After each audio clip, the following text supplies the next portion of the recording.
2, 1. G'day there, my name is Pix Jonathan, the podcast host of the Couragepreneur podcast, and today I have the absolute honour and privilege of interviewing the awesome Tim Hewson. G'day Tim, how are you? Pix, I'm awesome. I'm really looking forward to our conversation today, so thanks for having me on. Fantastic. And Tim, we met actually at DY Beach, somewhere very special to both our hearts, because as we can see, you're the founder of Mongrels Men. Yep. Yeah, we both are known for kind of lurking around DY Beach. I'm down there 2 or 3 mornings a week as part of the work we do with Mongrels Men and the meetups. And I mean, you're obviously down there for very different reasons, but we do bump into each other. Yeah, well, it is for meditation, but for the benefit of our viewers and listeners, Tim, I'll just share a little bit about you because, as I said, you're a pretty amazing guy. And I did see you speak at the Story Room just recently here in Brookvale. And that was wonderful with some other amazing speakers. But basically for you, Tim, after seeing the positive impact possible in men firsthand when building the Mongrels Men Health and Wellbeing brand, that's a mental health charity from scratch, you really decided it was time to kind of ramp up and turn up the dial and really make a big difference in men's mental health and, you know, having a positive impact on their well-being. And Tim knows too many men stay silent and don't get professional help, especially when they need it. And we know some statistics around the suicide rates for men. And Tim believes that blokes need to get better at having more meaningful conversations, checking in on one another and having the tough conversations around mental health and well-being. And that's something very close to my heart, Tim, because I think I shared with you that I lost my nephew to suicide. He was only 31. And that's kind of inspired me to do this podcast because I want to leave a bit of a legacy and get that message of hope and positivity out and have the tough conversations around mental health and mental well-being as well. Yeah, great. And it's a nice legacy to leave behind and a beautiful message. Yeah, thanks, Tim. So, Tim, you've got hundreds of men that basically get out of bed and, you know, get together outdoors and you get them moving, having a chat. And I've actually become quite good friends with a number of the mongrels down at DY because I see them so often. So it is a charity and the mission is to improve men's mental and physical health and well-being through community, conversation, connection and movement. Again, there's a lot of synergies there because as we progress into the interview, the C stands for communicate and connect. And you've really only grown this in the past 3 years, haven't you, Tim? Yeah, we've become a formal charity about 2.5 years ago. But before that, you know, it was me and another guy that were running up and down DY Beach, just you know, sharing our challenges. I was going through separation and divorce. I needed someone to talk to, and we ran shoulder to shoulder, sharing the challenges. It became a little bit lighter the more we ran. We became physically fitter. We became emotionally and mentally. We felt better and fitter. And then, you know, we kind of just opened the invitation up to other guys. But there was, you know, a history behind a mongrels community that had been created, but only a charity. So since mid-2021. So we still consider ourselves to be very much a startup in the charity space. Yeah. And I love that you've incorporated that physical side of well-being as well as mental health because they're so inextricably linked, really. Like when you're in a fitter physical state, you're in a fitter mental state, usually, not always, and vice versa. So I just love that because there are a lot of wonderful mental health charities out there, but they don't really incorporate the physical side. So yeah, kudos to you and your volunteers. And you have about 800 events and lots of activities through both New South Wales and Queensland. That's right. So yeah, we've got 16 volunteers that operate across the New South Wales and Queensland locations. There's 13 locations and more than 800 programs and events and activities for men. And as you said before, very much designed to, you know, sometimes drag them out of bed, sometimes drag them off the couch, but get them outdoors, into fresh air, moving, connecting and creating new social and support networks with other men, importantly, in their local community, being another one of our core pillars. Yeah, totally. Yeah. And I know being a woman, we don't need things solved, but we share our challenges with a lot of other women, and that helps us. But men, they're not so conversant in having a chat with others. So yeah, again, really applaud what you're doing. So we'll move forward into our interview proper, Tim. So I'm all about courage, and starting Mongrels was very courageous. And I know, excuse me, you've been through a few challenges yourself. But what does courage mean to you, Tim? For me, very much kind of taking a chance, diving into the unknown, taking on a challenge, probably more so than anything, getting into that area where you're a little bit uncomfortable, because with that, the outcome of being courageous and becoming uncomfortable is quite often, what I'd refer to as betterment or improvement, development, or growth or change. Not always, but hopefully that's the outcome of being courageous. Yeah, stepping out of your comfort zone, that's for sure. And maybe it is your courage zone. Yeah, well, that's right. And I'm all about, building your courage muscle, actually. And, I certainly refer to that a lot in my book. So, Tim, you touched on separation and divorce, and, been through that myself. And more recently, a relationship breakdown, and we were engaged. So that's been pretty challenging as well. But what was one time you were feeling less than courageous yourself? Less than courageous. I think I grew up with I'm going to sound healthy, sense of anxiety in my life, and I kind of just, buried my head, dealt with that by the time I got to my mid 20s and early 30s. So that anxiety turned into regular panic attacks, and they were happening every day, to the point where at 9 o'clock every day, I used to have to go and physically strap myself into the cubicle and hold myself there, eyes closed, just grimacing for 5 to 10 minutes to ride out the panic attack. And at that stage, I had no idea what was happening. I felt, completely isolated, completely out of control, completely alone. And that for me was probably the one point in my life where I felt the least courageous. I was kind of grinning and bearing it, which in some sense. And you were working in corporate, weren't you, Tim? I was working in a very corporate environment. I mean, I was working in a trading floor at the time, so I literally had to walk past 300 to 400 people every day as I went through that process, strapping myself into the cubicle, riding out the panic attack just to get through it so that I could then push on with the day. But that for me was, retreating. I was kind of burying myself in ignorance. And when I certainly felt less courageous, I just kind of lived in fear, to be honest.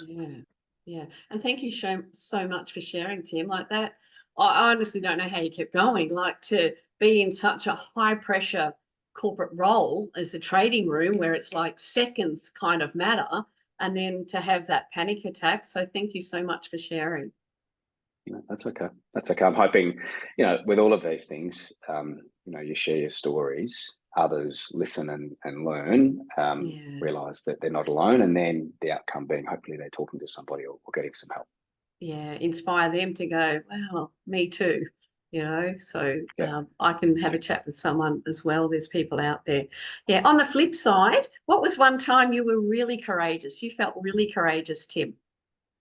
Yeah, I think it took a lot for me, having buried myself so deep in ignorance, to actually go and get professional help. And unfortunately, it wasn't till I'd kind of transitioned from anxiety through panic attacks into what was later diagnosed as depression that I finally got help. That for me took a lot of courage, because there was a lot of admission of, maybe having not dealt with things properly in the past. I saw it as a sense of weakness at the time, not a source of strength. And there's probably a couple of other things. I mean, a little bit about me. So I've recently just left 27 years of the safety of a corporate paycheck and environment. Paycheck, absolutely. Yeah. I'm going to say paycheck because honestly, that's what it's about most of the time. Trading time for dollars.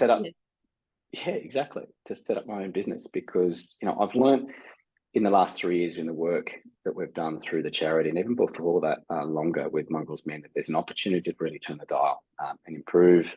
You talked about meaningful conversations, but have a tangible and meaningful impact on men's mental health and wellbeing. And so whilst I was doing that in my previous corporate job to some degree, and then everything else from a volunteer point of view for Mongrels, I saw the opportunity. I know where there's gaps, and I couldn't sit with my feet under the desk any longer. I actually needed to do something. It got to the stage where I kind of wanted to tie passion and purpose into how I wanted to spend my time. Totally. And that for me was, that was a big step. That was a big step. I remember vividly somebody saying to me 22 years ago, wow. You'd be great at doing your, well, this is the thing, right? Some things kind of stick in your head for a long period of time. She was talking to me, she was interviewing me, she was a journalist, and she said, you know what, you should really do your own thing. And I said, doing what? I could say you're a slow learner, Tim. 22 years, buddy. It's taken me 22 years to figure it out. But guess what? You did it. Yeah. Well, I think, and this is the right one. This is the right one. Yeah. Yeah.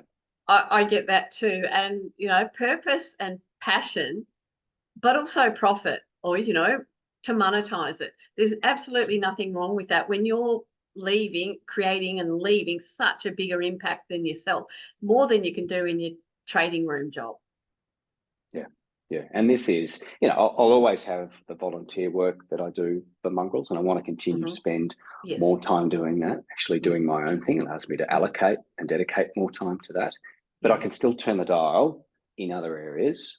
I still have to earn a paycheck, but I've got a little bit more control over how I do that. And it's very much aligned to what I want to focus on and the areas that I can see opportunity for growth and change. I guess people are probably also thinking, women as well. Is he still having those panic attacks, you know, in the toilet at 1 a.m.? No, I'm not. I still live in fear of panic attacks in some situations. It's more the anxiety over them potentially occurring. But I actually haven't had a proper panic attack. Actually, that's not true. I had one in summer, but I haven't had one for years. Only because I've got the tools to be able to kind of, you know, manage my life and myself and, you know, how I deal with these things. Yeah. Fantastic. Thanks so much, Tim. And moving on to our courage acronym, the first letter obviously is C, and we've touched on it already. How do you best, Mongrels aside, okay, because we know a little bit about that now, but how do you, Tim Hewson, connect and communicate with others? Obviously being on podcast interviews, and this is a tough one, and it was a hard lesson to learn, and it came about when I was separated and getting divorced, and in the first instance I reached out to women because they were, I'm going to say, non-threatening, but also much easier to talk to. They were more consultative, they were asking thought-provoking questions, they were listening to what I was saying.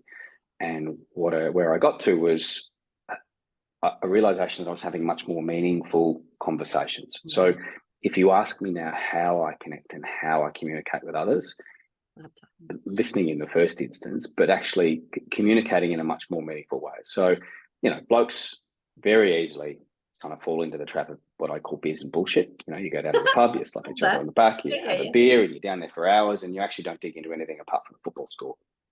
If you're even watching the footy. So, you know, everybody's going through something at most points of their life in one way or another, in varying degrees of significance, but blokes just don't talk about it enough. So for me, I very much focus now on asking some of those tougher questions, you know, and listening instead of like trying to fix and come up with solutions, like just trying to kind of, you know, ask those thought-provoking questions to see if I can lead to where, you know, where their challenges are, or to kind of open up the conversations. I think that's a really valid point you've touched on. Listen, it's kind of listen to understand, not to fix or find that solution, because I know there's a lot of breakdown in couples because the woman just wants to be heard and listened to, and he's trying to fix it. And it's like, we don't want necessarily it to be fixed. I mean, we do ultimately, but just listen. Please, just listen. I want to be heard. And that's really good to hear that you've acknowledged that. So that's great. Our next letter in our courage acronym, Tim, is the letter O. What does having an open heart mean to you, or open mind even? I think so. Just openness in general for me is all about if you're opening yourself up to others, I imagine you're being much more authentic and genuine. Once you do that, comes the opportunity for those better, more meaningful conversations. You can actually start to touch on subjects that maybe you wouldn't have covered otherwise, but it also lends itself to a little bit of vulnerability. And once you can touch on that by opening yourself up or others, you can, those meaningful conversations become a lot deeper. You kind of allow others to open up then. It's like you give them permission, like, okay, he did it, or this has happened to him. Now I can share my story. Yeah, and in part it's permission, but if you give the permission, then you sometimes still need a little bit of encouragement. So that's where some of those more thought-provoking questions come in as well. Yeah, and I love, like, a number of my guests have linked opportunity with having an open heart and open mind. So it's right on point, being that O alliteration as well. So open heart and open mind can lead to wonderful opportunities. Yeah, I agree. Yeah. So Tim Hewson, founder of Mongrels Men, and all-round great guy. But our next letter is U. What makes Tim Hewson uniquely you, Tim? I've got a secret birthmark that I probably can't show you on this podcast. That's unique to me. But apart from that, this is a really tough question to ask, because you spend so much of your life just trying to fit in and be like everybody and else. Role play who you think others think you should and be. Mirror and kind of, you're exactly right. So I don't know if there's anything that actually makes me uniquely me. I've probably learned a lot more about myself in the last decade as I've gone through a process of change. Does it make me unique? No, I don't think so. Yeah. I don't know. What do other people say to this question? This is a tough one. Well, I do like to ask the provoking questions, Tim. So. Yeah. I don't think there's anything. And unique doesn't mean special. I believe I'm special in some ways, good, in both good and bad ways. But unique, take away genetics and fingerprints. Look, if I take away what others say to me, it's a willingness to listen. It's a positive approach and attitude. So even when the kind of chips are down, whether it's professional environment, corporate environment, or otherwise, people are always like, why are you so positive? Like, how are you so positive? Yeah. And that takes effort for me, because inherently I'm a very skeptical, critical person. So it's a very intentional approach. And 2024 is the year for me of positive first. So that kind of fits. Is that unique? I don't know. Maybe the combination of those things makes me unique at this particular point in time. Yeah, great stuff. Yeah. Well, thanks for sharing that. Thanks for asking the tough questions. Put your thinking cap on to see. Our next letter, Tim, is the letter R. And I know you're all about relationships, but how do you develop and maintain real relationships, whether it be professional or personal? Which I know your passion is kind of mingled now as well. Yeah.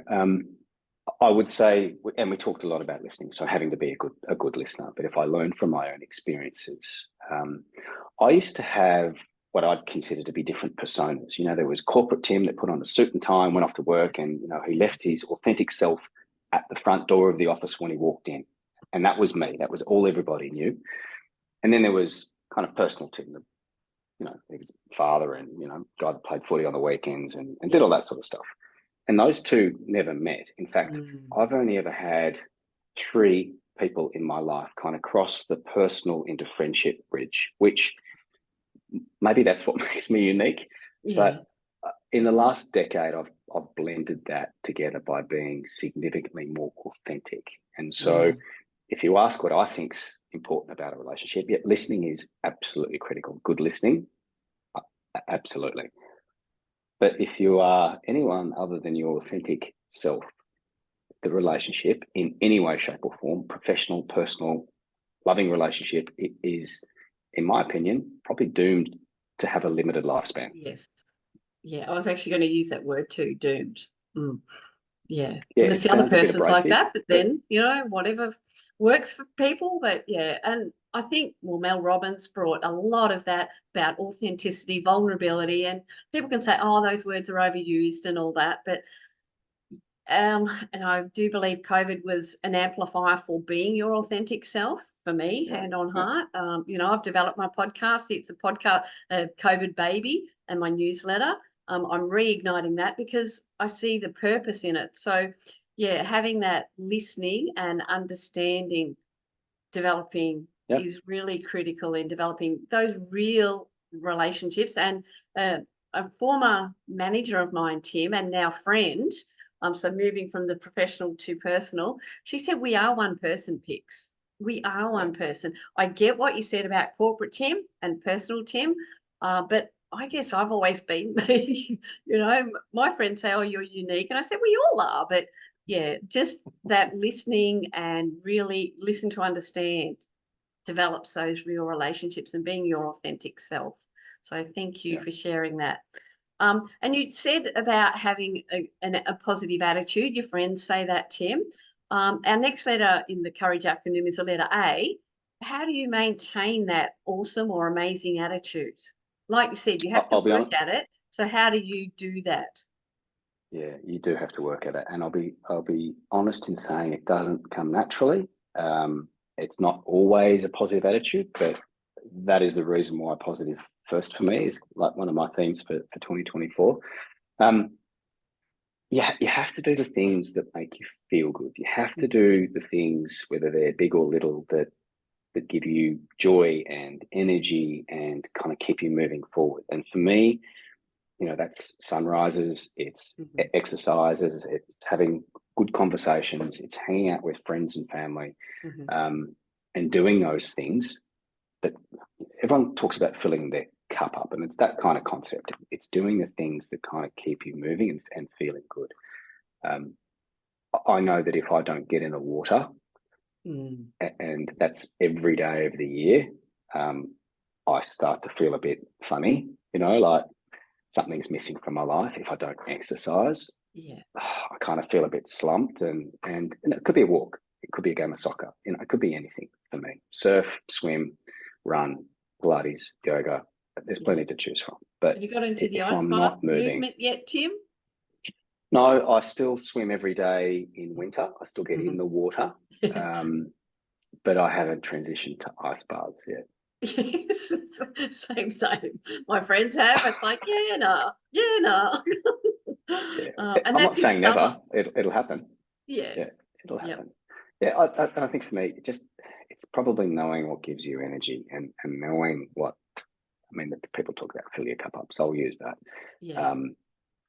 And we've actually segued into the final two letters of the Courage acronym, being G and E. You talked about doing things that put joy in your life. So what are you grateful for, Tim? Again, personally or professionally, it can be now, yesterday, 22 years ago, whenever. Yeah, if anything, I think I've always been grateful for my health, and it's probably more important now. It's allowed me to exercise and do those things that make me feel good. It's also been a way for me through soccer and football and the community to connect with other men and develop, you know, support and friendships. It's allowed me to do some pretty amazing things and experiences with my kids and my family and my friends. Coming back from Japan a few months ago. Yeah. It allows me to explore and travel. So, you know, I've always thought, what would I do if I didn't have my physical health? And whilst mental health is a core focus for me, I would significantly have to dial that up. But it's the physical health. It's making sure I have that, because I can use that to manage my mental health and well-being. And connect and communicate with others. And you've also touched on energy, Tim, and I'm pretty sure I know what you're going to say about the physical side and everything, but how do you maintain your energy? So the basics: eating well, sleeping well, exercising, not drinking too much, all of those kind of things that always add up. We talked about doing the things that give you back energy. But for me, a lot of people talk about balance. Balance it's different for different people. Like you sometimes have to work really hard to get the outcome that you need, and that means foregoing other things.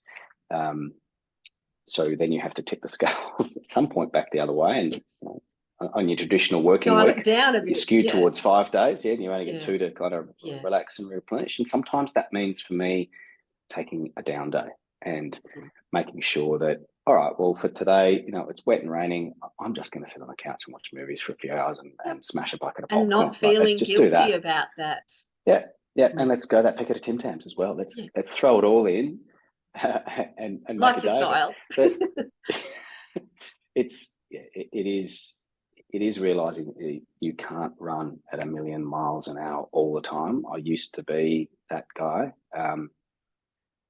And I've realised maybe it's out of age, maturity, and experience that you can't keep doing that without there being an impact on repercussions, your health or well-being. And they're usually negative repercussions as well. Yeah. Totally. I learned that the hard way at school by cramming. I learned it at university by cramming. I learned it at work by working too hard.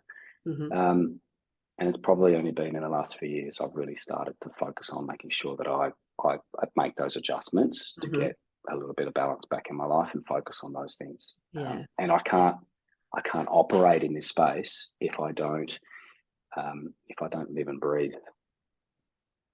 Practice what you preach. Oh, right? So, that authenticity. We mentioned that before. Tim, I'm all about people learning what to do, but I'm also about people actioning what to do. So just to keep it simple, what's one tip around courage or maybe mongrels that you can suggest for our audience to do? Obviously, both genders. Yep. No, this is an easy one for me, and it probably closes the loop back to where we started on mental health. And I know we talked about suicide earlier. So I would always encourage somebody to ask the question and check in, no matter how difficult or uncomfortable that conversation is, because the mild discomfort that you might feel temporarily whilst asking that question or having that conversation is a significantly less convenient outcome than all of the other alternatives for that person that may be having some challenges that could do with some support. Yeah, your discomfort momentary could absolutely save a life. Yeah. That's the short way of saying what I just said. I like that. There you go, Tim. I will have all contact details in the show notes, but how can people best connect with you, Tim? So jump onto mongrelsmen.com, the website. So that's the charity. We're obviously on Instagram and Facebook. Otherwise, reach out to Betterment Consulting as well on Instagram, or shoot me an email, tim@bettermentco.com.au. Yeah, and I will say that Mongrels isn't only for single men. There are married men in the groups, aren't there? Look, there are. And look, unfortunately, it's the case that a lot of guys come to us once they've had a life event, and some of those life events are marriage breakdowns. Some of them are loss of jobs. Some of them are through and part of the therapy through a practitioner. But in a lot of cases, and you'd be surprised at this, about 50% of them have been encouraged by a wife, a mother, an auntie, a sister, or a woman in their life to get out and just create new support and social connections with other men. And we do a whole range of events and activities too that bring the whole of the family together. And there are events that that women attend as well. So it's not a boys' club by any stretch, because we all have to band together to provide support for one another.